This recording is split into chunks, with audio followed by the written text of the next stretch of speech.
唔到啦，交佢出嚟，攞埋嚟啊！懟冧佢哋！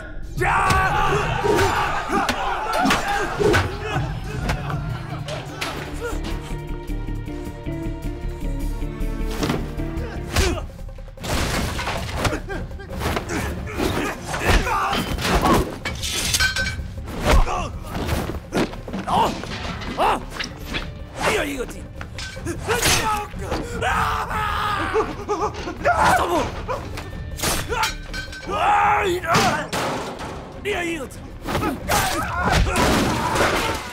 ！Sound roll and action. Halo warga nobar yang kalau main PS ke rental PS selalu diliatin sama bocil. Piye kabare? Saya toh ya. Tapi sebelum mulai, Bang Udin editor, kasih komentarnya dulu dong.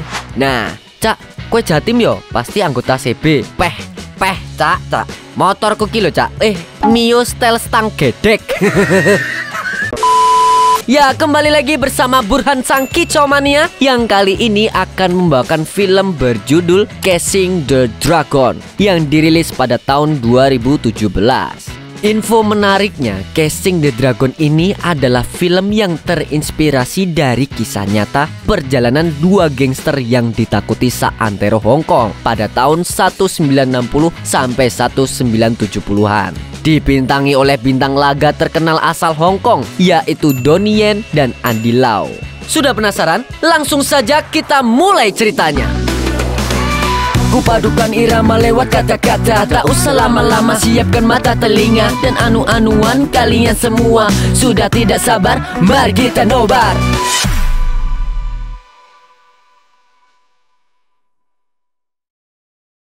Dimulai pada tahun 1960, film diawali dengan memperlihatkan seorang pria bernama Wu Zihao yang berada di sebuah kapal pesiar bersama dengan ketiga temannya. Mereka adalah Will, Wayne, dan Chan. Keempat sekawan ini sedang dalam perjalanan menuju ke Hong Kong sebagai imigran gelap dari Tiongkok. Mereka jauh-jauh merantau ke sana karena apa? Ya, ingin mencari pekerjaan dan peruntungan demi mendapatkan kehidupan yang lebih baik dari sebelumnya.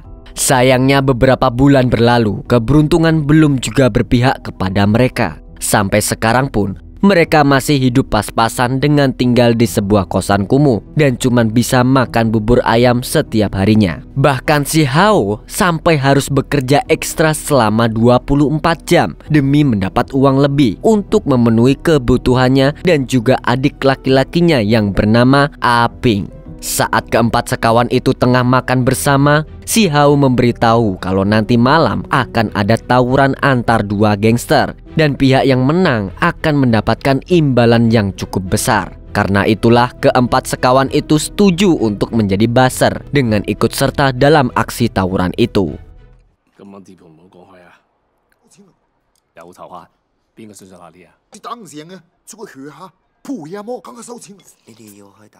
Di tempat lain terlihat seorang pria bernama Lirok sedang memasuki sebuah kasino sambil membawa sekotak hadiah. Lirok ini ternyata adalah seorang polisi dan hadiah itu diberikan khusus untuk si pemilik kasino sekaligus gangster besar di Hong Kong yang bernama Tong. Sayangnya bukan hanya dirinya saja yang menyiapkan hadiah spesial untuk Tong. Namun, para tamu undangan lainnya juga memiliki pemikiran yang sama dengan memberikan sogokan kepada Tong karena berharap agar semua urusan mereka dilancarkan olehnya. Di sisi lain ada pria bule yang mencoba bertindak curang saat bermain judi hingga membuat pemain lainnya tidak terima. Namun pria bule itu malah kesal dan langsung mengajar orang itu secara brutal. Saat Lee berusaha menghentikan si bule, dia malah dimarahi oleh Tong karena sudah berani mengganggu tamu VVIP-nya. Dan ternyata si pria bule ini adalah Hunter, seorang inspektur dari kepolisian pemerintahan Inggris. Karena pada masa itu Hong Kong masih sepenuhnya dikuasai oleh pemerintahan Inggris, maka tidak ada seorang pun yang berani melawannya.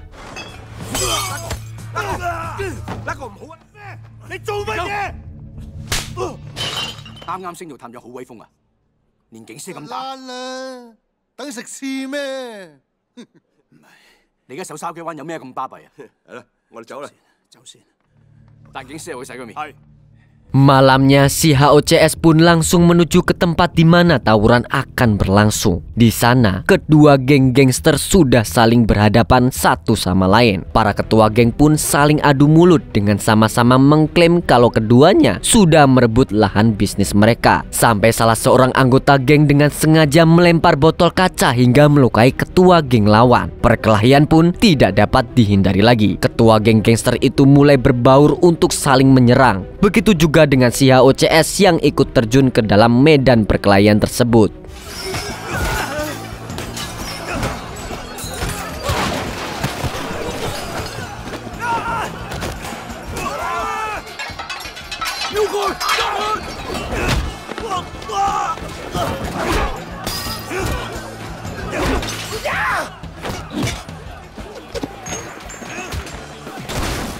Sayangnya situasi semakin tidak terkendali saat pasukan anti huru-hara yang dipimpin oleh Hunter datang dan langsung mengajar orang-orang yang terlibat dalam tawuran di sana. Beruntung si HOCS bisa kabur setelah berhasil menyamar sebagai pasukan anti huru-hara Hunter yang sudah dilumpuhkan oleh mereka.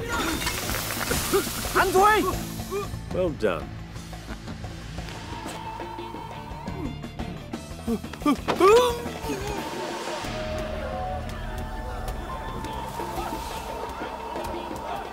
Apesnya misi pelarian mereka gagal total setelah Hunter mengetahui bahwa keempat orang berpakaian anti huru-hara tersebut bukanlah para bawahannya. Si HOCS yang terjebak di dalam bus pun langsung dikeroyok oleh Hunter dan anak buahnya. Tidak tahan melihat ketiga temannya dipukuli, akhirnya si HO berani melawan balik dengan menghajar Hunter sampai babak belur. Namun, tiba-tiba Lee muncul sambil mengancungkan pistol kepada si HO. Si HOCS pun tidak bisa berbuat apa-apa lagi dan terpaksa rela dibawa oleh mereka ke penjara.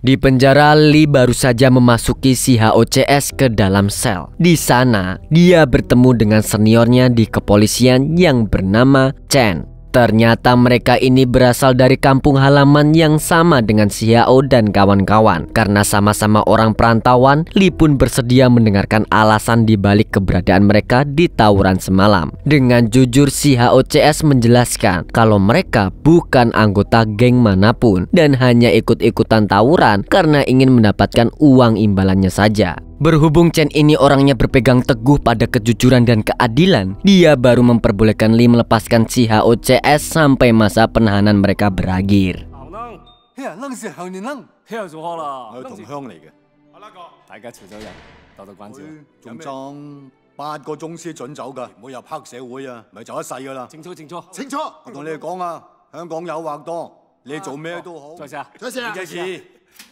Namun tidak lama setelah itu, Hunter tiba-tiba datang ke kantor polisi dan memaksa Chen untuk membuka sel tempat si HOCS berada. Tanpa basa-basi, Hunter langsung mengajar si HO dan kawan-kawan secara brutal untuk membalaskan dendamnya karena sudah dihina habis-habisan dari perkelahian semalam.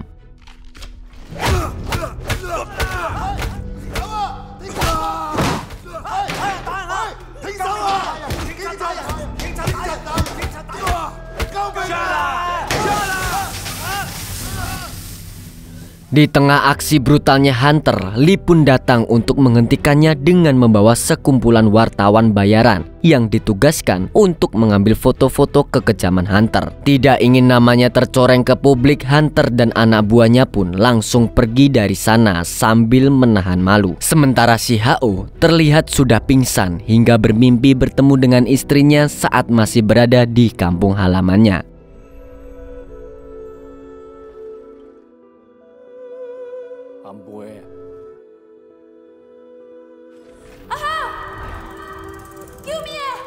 Setelah siuman, si HO dijenguk oleh asisten Lee, yaitu Zai. untuk memberikan uang kompensasi sekaligus imbalan atas kerjasama si HO dan kawan-kawan dalam membantu pihak kepolisian menangani kasus tawuran tersebut. Tidak hanya itu, Zai juga menyampaikan bahwa Lee akan membantu mencarikan pekerjaan yang cocok untuk si HO dan kawan-kawannya. Tentunya kesempatan ini tidak disia-siakan oleh mereka begitu saja dan langsung mereka setujui. Bahkan saking antusiasnya, mereka segera mengubah penampilannya dengan membeli pakaian baru yang kece-kece supaya lebih terlihat seperti seorang gangster sejati.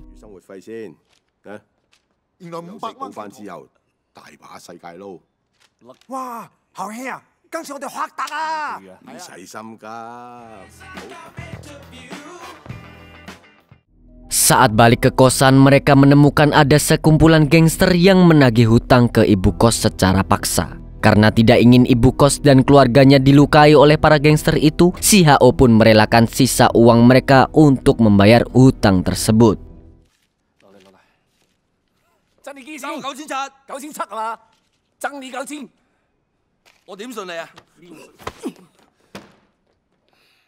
Di tempat lain, Lee yang sudah tampil ganteng dan menawan sedang menghadiri pesta pertunangannya dengan putri salah satu pejabat kaya raya di Hong Kong. Dari perjodohan ini pun lantas membuat posisinya di kepolisian menjadi semakin kuat.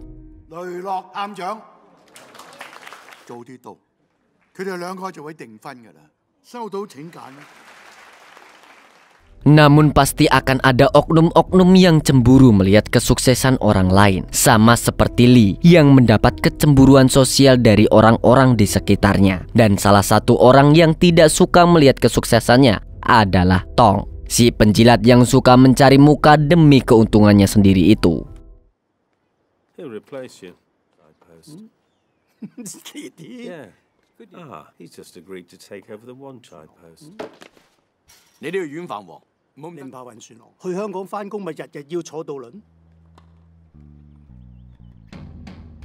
Di sisi lain terlihat si HO dan kawan-kawan sedang berlari terburu-buru menuju ke suatu tempat. Ternyata salah satu temannya yaitu Will diculik dan disiksa oleh kelompok gangster Zhao karena ketahuan telah mencuri uang mereka yang digunakannya untuk berjudi. Setibanya di sana, si HO langsung meminta maaf atas perbuatan temannya itu dan melakukan aksi debus dengan melukai dirinya sendiri untuk menunjukkan rasa bersalahnya di hadapan Zhao.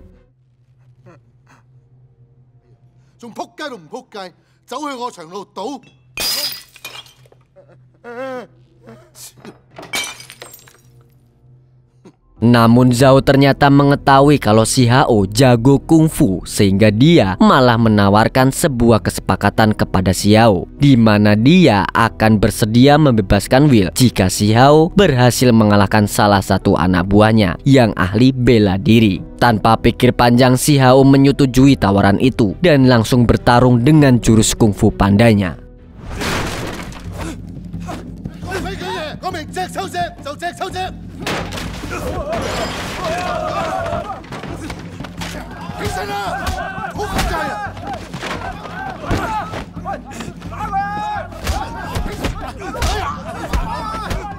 Berkat jurus andalannya itu, akhirnya si HO berhasil memenangkan pertarungan dengan begitu mudah. Karena tahu kelompoknya tidak akan bisa menang melawan si HO, Zhao pun bersedia memberikan uang kompensasi atas kerugian yang disebabkan anak buahnya itu. Dia juga mengajak si HO dan kawan-kawan untuk bergabung di dunia kriminal bersama kelompok gangsternya.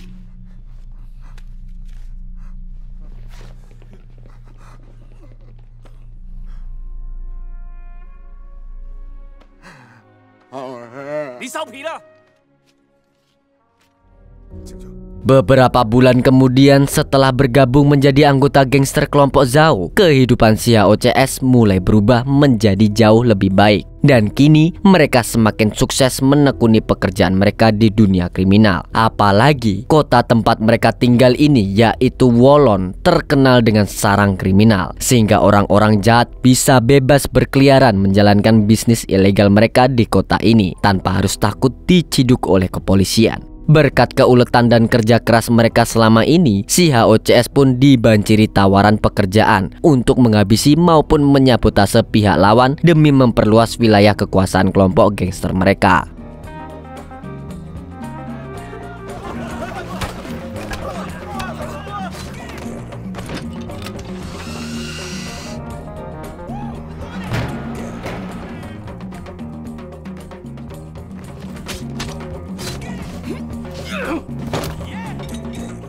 Meski saat ini si HO telah terjun di dunia kriminal, namun dia tidak pernah melupakan orang-orang yang pernah menolongnya, termasuk Chen yang dulu pernah membantunya lolos dari siksaan Hunter. Namun Chen yang merupakan seorang polisi yang sangat jujur dan bersih langsung menolak saat si HO memberikannya sejumlah uang, karena dia tidak ingin diberikan sogokan dari uang haram seperti polisi korup lainnya.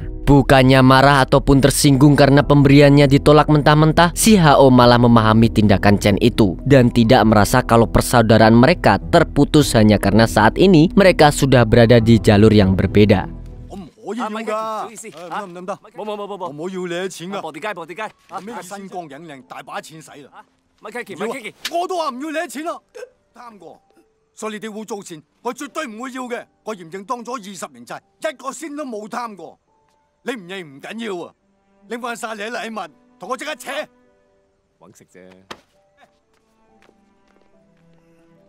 Dari kejauhan ternyata Li diam-diam melihat pertengkaran kecil antara si HO dan Chen barusan. Li pun menghampiri si HO dan menceritakan kalau Chen ini tidak seperti mereka yang serakah dan masih suka makan uang haram. Jadi, Li berharap kalau si HO tidak salah paham dengan sikap Chen tadi. Si HO pun sebenarnya bisa melihat dengan jelas kalau Chen memanglah seorang polisi yang baik. Di situ si HO juga berterima kasih kepada Li atas semua bantuan yang telah diberikannya waktu itu kepada si HO dan kawan-kawan. Demi membalas budi kepada Li, si HO menegaskan bahwa dia bersedia melakukan apapun jika sewaktu-waktu Li membutuhkan bantuannya.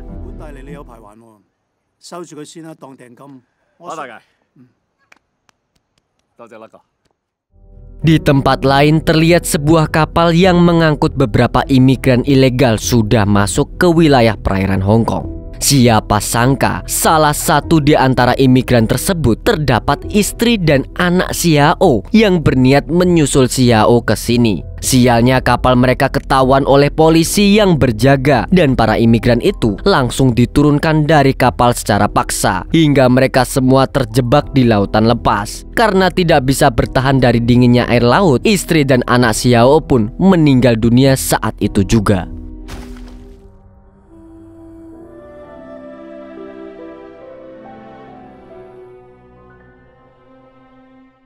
Tidak lama kemudian si HO ditemani oleh kawan-kawannya tiba di dermaga untuk menjemput istri dan anaknya. Naasnya kebahagiaannya itu langsung berubah menjadi kesedihan saat melihat tubuh istri dan anaknya yang sudah tidak bernyawa lagi.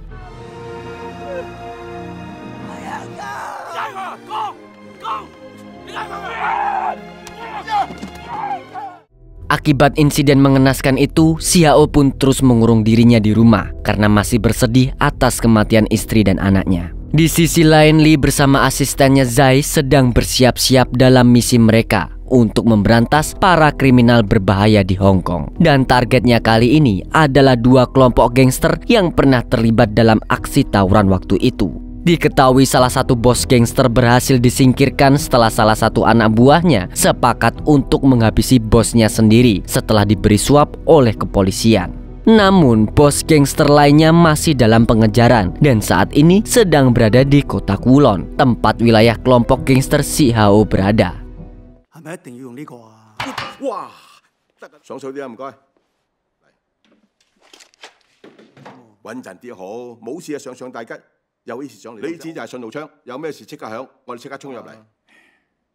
Setibanya di kota itu, Li langsung dikepung oleh para anggota gangster yang ada di sana. Beruntung, dia segera diselamatkan oleh seorang bos gangster bernama Ting. Bukan tanpa alasan dia bersedia menolong Li dan menyambutnya dengan sangat ramah karena ternyata mereka berdua sudah saling kenal dan sering bekerja sama dalam melakukan banyak pekerjaan kotor sebelumnya.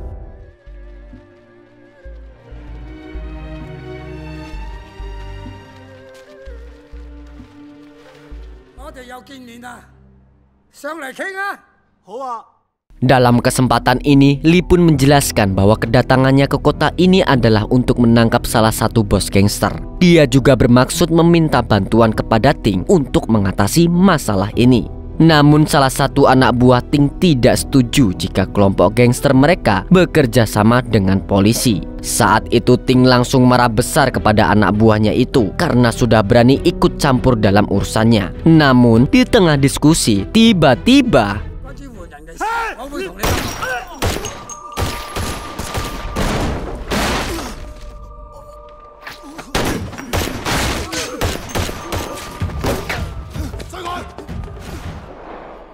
untungnya Lee berhasil melarikan diri dengan selamat dari baku tembak itu berkat rompi anti peluru yang dipakainya. Sementara itu, si anak buah yang berkhianat langsung mengancam semua orang untuk bersaksi bahwa pelaku yang telah menembak mati bosnya adalah Lee. Di luar, Lee yang kabur juga masih dikejar-kejar oleh anggota gangster lainnya yang berlari ganas seperti zombie di Train to Busan.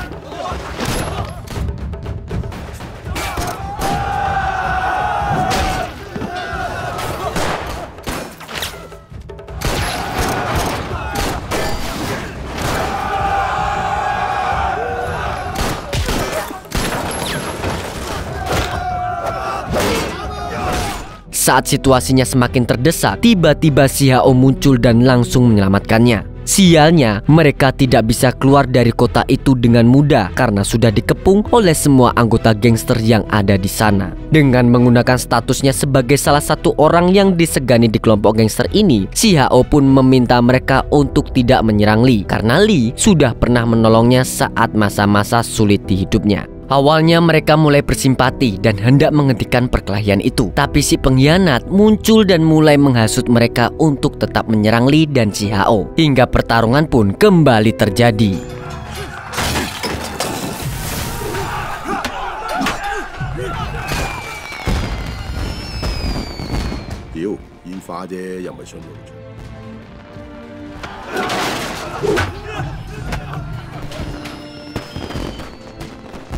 Meski terus-terusan ditembak, si Hao masih berusaha untuk kabur sambil melindungi Lee dari serangan para anggota gangster itu. Setelah merasa tidak ada jalan keluar bagi mereka selain berhadapan langsung, si Hao pun menyembunyikan Lee di tempat yang aman dan langsung pergi keluar untuk bertarung dengan semua anggota gangster di sana seorang diri.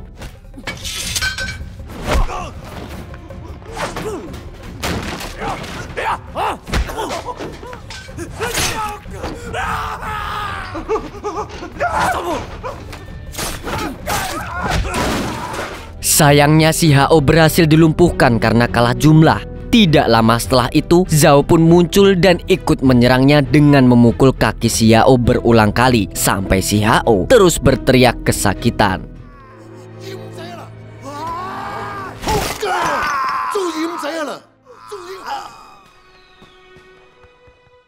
Di sisi lain, si pengkhianat berhasil menemukan keberadaan Lee. Saat dia ingin menghabisi Lee, tiba-tiba Zai dan polisi lainnya datang tepat waktu dan langsung menyerangnya. Setelah itu, Zai membawa si Hao dan Lee yang sudah babak belur keluar dari kota kriminal itu. Setelah insiden baku hantam di kota gangster itu berakhir, si Hao pun siuman dan menyadari dirinya sudah berada di rumah sakit dengan kondisi kakinya yang sangat memprihatinkan gara-gara insiden itu. Sementara Lee yang kondisinya juga tak kalah buruk berusaha untuk terus menyemangati teman seperjuangannya yang telah berkorban banyak untuknya.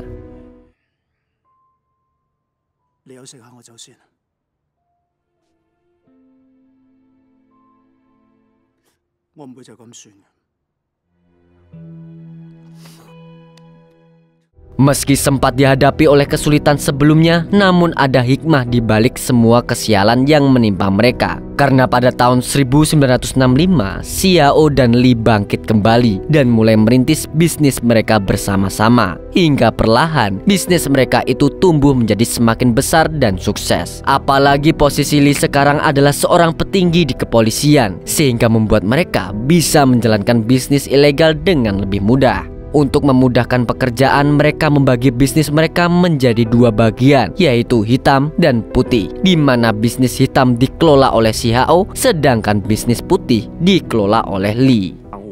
響檔大檔雞竇企業化，買咗好多樓。有人話甩個友，甩個真係坑咗一半天下俾我，都順風順水。我哋揾咗好多錢。 Tidak hanya itu, si HO juga berhasil move on dari masa lalunya dan memutuskan untuk menikah kembali dengan seorang perawat cantik yang selama ini selalu menemaninya di saat dirinya dirawat di rumah sakit dulu. Namun di tengah kejayaan bisnis mereka, si HO terkadang seringkali melampaui batas sehingga membuat Zai merasa khawatir dan langsung memperingatkan Lee agar lebih berhati-hati dengan sikap si HO. Dia hanya tidak ingin hubungan kerjasama yang sudah dibangun dengan susah payah ini malah menjadi bumerang yang akan berbalik menyerang Lee sendiri. Apalagi kabarnya Tong dan Hunter telah membebaskan Zhao dari penjara dan bermaksud untuk membantunya masuk ke dalam industri gangster yang sedang si HO dan Lee jalankan itu.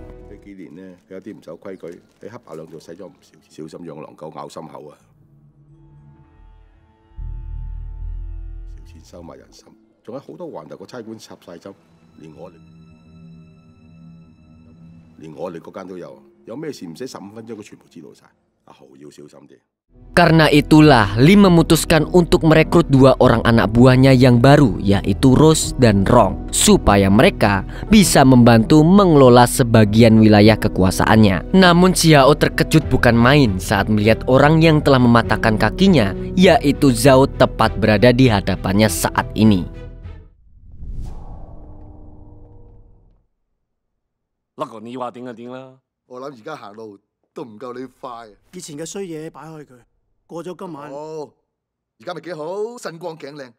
Meski si HO menyimpan dendam kesuma terhadap Zhao, namun dia berusaha sekuat tenaga untuk menahan emosinya demi menghargai Lee yang sudah menyiapkan pertemuan malam itu untuk membicarakan bisnis mereka. Barulah saat mereka selesai berdiskusi mengenai jatah wilayah kekuasaan, si HO pun langsung memberikan pelajaran dengan memotong telinga Zhao.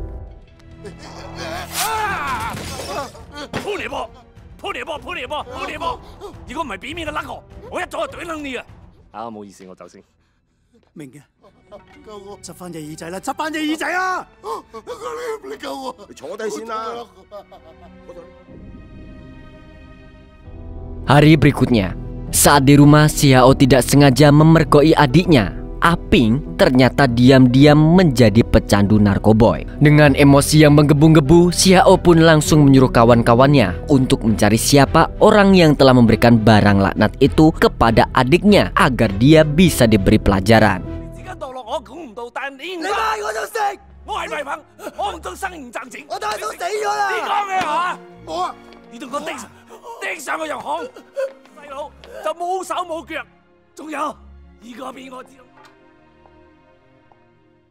Sementara itu, si HO bertemu dengan Lee yang memberikannya sebuah pekerjaan khusus untuk pergi ke Thailand agar mereka bisa memperluas wilayah industri narkoboy mereka di Asia Tenggara dengan menjalani kerjasama dengan sindikat narkoboy yang ada di sana. Meski si HO merasa tugas ini terlalu mendadak untuk dilakukan, namun dia sama sekali tidak curiga apapun kepada sahabat sekaligus rekan bisnisnya itu.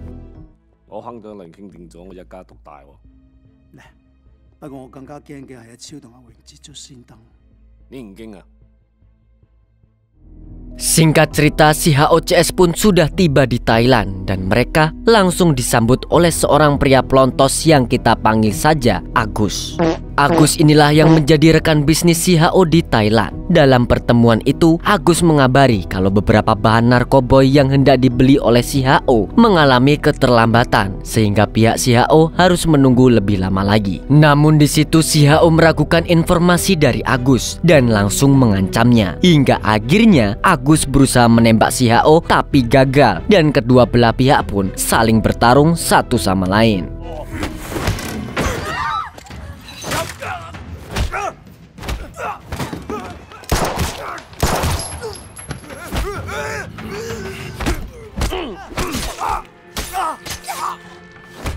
Setelah perkelahian yang sengit, si HOCS pun berhasil menyandra Agus agar bisa lolos dari kejaran orang-orang yang ingin menghabisi mereka. Naasnya, si HO harus kehilangan Waini, salah satu kawan seperjuangannya, karena terluka parah akibat pergulatan tadi. Masih tidak terima kematian Weini, si Hao membalas dendam dengan memasukkan Agus ke dalam peti mati dan dikubur hidup-hidup untuk menemani mendiang sahabatnya itu.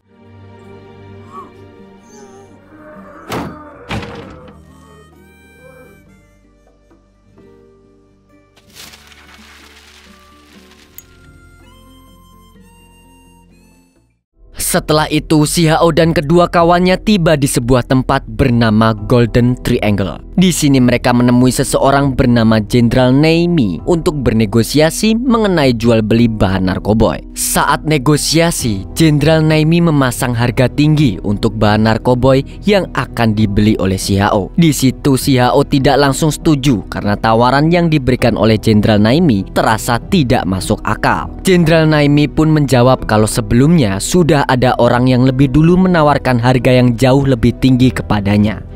3900就梗嚟出6000個傻仔嚟嘅，個市場食唔到梗嚟。 Namun Jenderal Nami shock setengah mati saat melihat kotak hadiah yang dibawa oleh Ross bukan berisi uang, melainkan kepala Rung yang sudah dimutilasi. Siapa sangka orang yang telah berkhianat itu adalah Rung. Ross yang tahu kalau Rung berusaha menyabotase bisnis si Hao pun sudah lebih dulu menghabisinya. Tidak ingin bernasib sama seperti Rung, Jenderal Naimi pun terpaksa menyetujui harga yang ditawarkan oleh si Hao. 華仔榮，你個撚樣出6000蚊。 我保證將軍，你同我合作，你一定滿意。你唔應該同呢啲人做生意。啊，你啲仆街，你今日出賣我，聽日會出賣你。Di Hong Kong, adik si Hao yaitu Aping memanfaatkan kepergian kakaknya ke Thailand untuk kembali membeli narkoboy. Saat itu dia tidak sengaja bertemu dengan Zhao dan Hunter. Menyadari kalau Aping adalah adik si Hao, mereka pun menggunakan kesempatan itu untuk mempermainkan Aping dengan menyuruhnya minum bandrek dicampur air kencing Hunter kalau mau dikasih narkoboy secara cuma-cuma. Tidak sanggup melakukan hal memalukan seperti itu, Aping malah nekat menyiram Hunter dengan air kencingnya sendiri. Sialnya, aksi Aping ini langsung dibalas oleh Hunter dengan menghajarnya habis-habisan.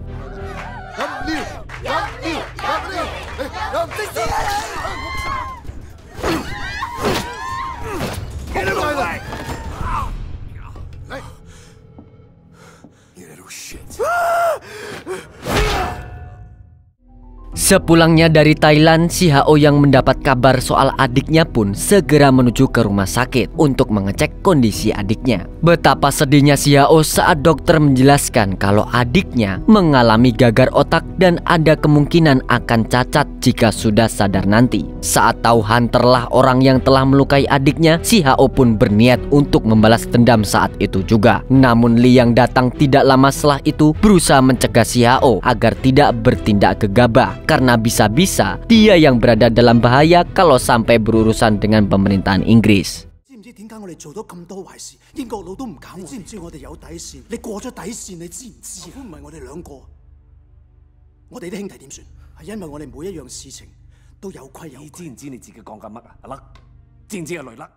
Sayangnya upaya penyelesaian atas insiden yang menimpa adik si Hao ini harus terhambat karena pemerintah saat itu telah membentuk KPK dan hal ini sangat merugikan para polisi korup di Hong Kong yang otomatis akan menjadi target pemeriksaan KPK.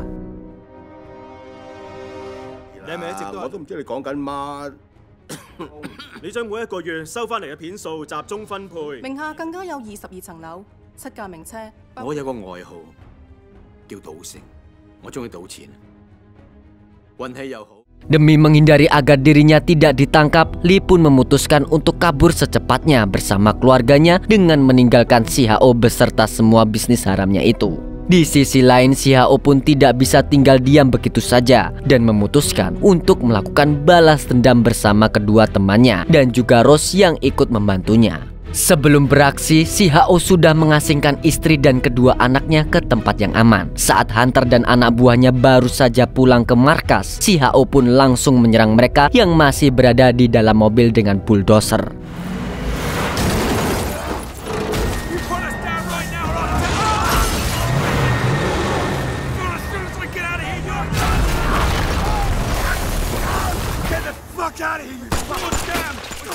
Situasi pun semakin dibuat tegang saat Tong dan Zhao datang untuk membantu Hunter. Karena kalah jumlah, Xiao dan kawan-kawan terpaksa mundur untuk sementara waktu. Sayangnya mobil mereka terus dikejar sambil ditembaki dari segala arah, hingga membuat mobil itu oleng dan terbalik.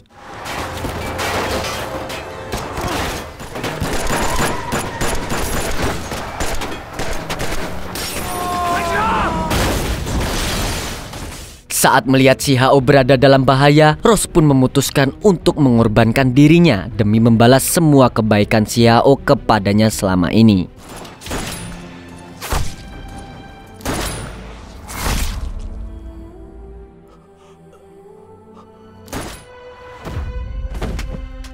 Kali ini yang tersisa hanyalah Xiao dan Chad setelah Will tewas terkena tembakan saat pengejaran tadi. Mereka pun kembali berhadapan dengan Zhao dan anak buahnya. Dengan membabi buta dan tak kenal takut, Xiao terus-menerus menembakkan senapannya kepada Zhao hingga membuat Zhao lebih memilih untuk terjun bebas dari ketinggian dan tewas seketika.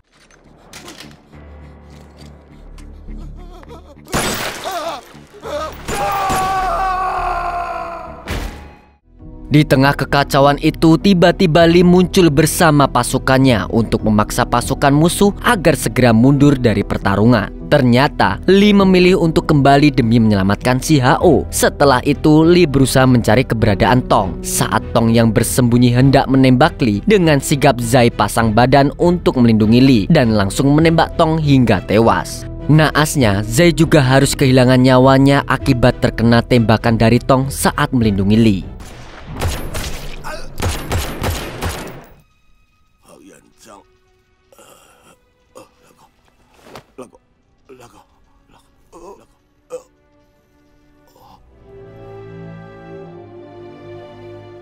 Di tempat lain, Xiao yang tengah terlibat dalam baku tembak dengan Hunter sekali lagi harus kehilangan teman satu-satunya yang tersisa, yaitu Chad yang tewas ditembak oleh Hunter. Saat Hunter hendak membunuh Xiao, tiba-tiba Lee muncul dan langsung menembak tangan Hunter.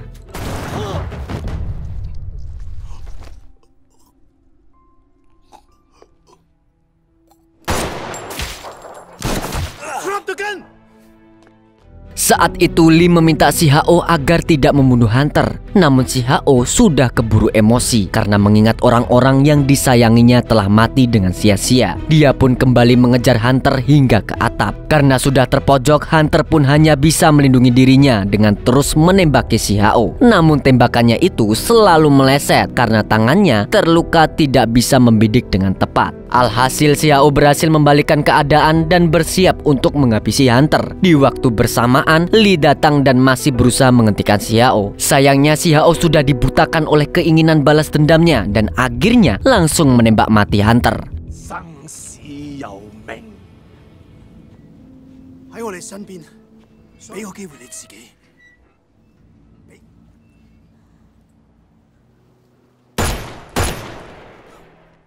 Demi menyelamatkan Xiao yang sudah menembak seorang polisi, Lee pun menembak tangannya sendiri untuk meringankan hukuman Xiao nantinya. Kemudian Lee menaruh pistolnya di tangan Hunter sebagai bukti bahwa alasan Hunter tewas karena telah berusaha menembaknya. Xiao pun ditangkap oleh kepolisian atas semua tindakan kriminal yang telah dilakukannya selama menjadi gangster di Hong Kong. Dia lalu dijatuhi hukuman selama 30 tahun penjara, sedangkan Lee sendiri berhasil kabur ke luar negeri dan tidak pernah kembali lagi ke Hong Kong. Beberapa puluh tahun kemudian terlihat Lee yang sudah menetap di luar negeri menghubungi seseorang yang berada di Hong Kong. Ternyata orang yang dihubunginya itu adalah teman seperjuangannya, yaitu Xiao yang sudah dibebaskan dari penjara. Meski masih teringat dengan keluarga dan teman-temannya yang telah pergi meninggalkannya, namun itu semua tidak mematahkan semangat Xiao untuk terus berjuang hidup dan menghadapi segala rintangan ke depannya. Dan film pun tamat. Dari film ini kita bisa belajar bahwa merantau merupakan salah satu hal yang akan memberikan banyak pengalaman hidup yang berharga. Karena pengalaman adalah guru yang terbaik, di mana dia akan memberikan ujian dulu, baru pelajaran yang bisa dimanfaatkan untuk meraih kehidupan yang lebih baik di masa depan. Oke, segitu dulu dari Buran Sang Kicomania mewakili orang-orang yang sedang merantau di kota orang. Sampai jumpa di video selanjutnya. Bye-bye.